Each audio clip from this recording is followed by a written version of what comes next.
To set up voicemail on the Google Pixel 10 Pro, just go into the phone dialer icon, go to the left upper corner 3 lines, and go to the settings. Now all you have to do is just to go for the voicemail. Now you have to make sure that you set your carrier voicemail number. So in my case, it looks just like this. You have to just click on it, input the correct voicemail number for your carrier. And right now you will have to go back from this one and simply go for keypad. Now you will have to input the number of your voicemail, or you can use shortcut. And in this place, you get this voicemail icon.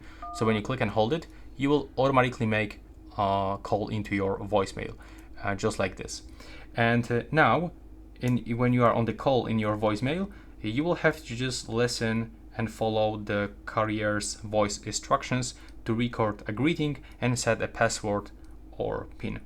And once you actually do this, it's done and the voicemail will be ready to use. Thanks for watching.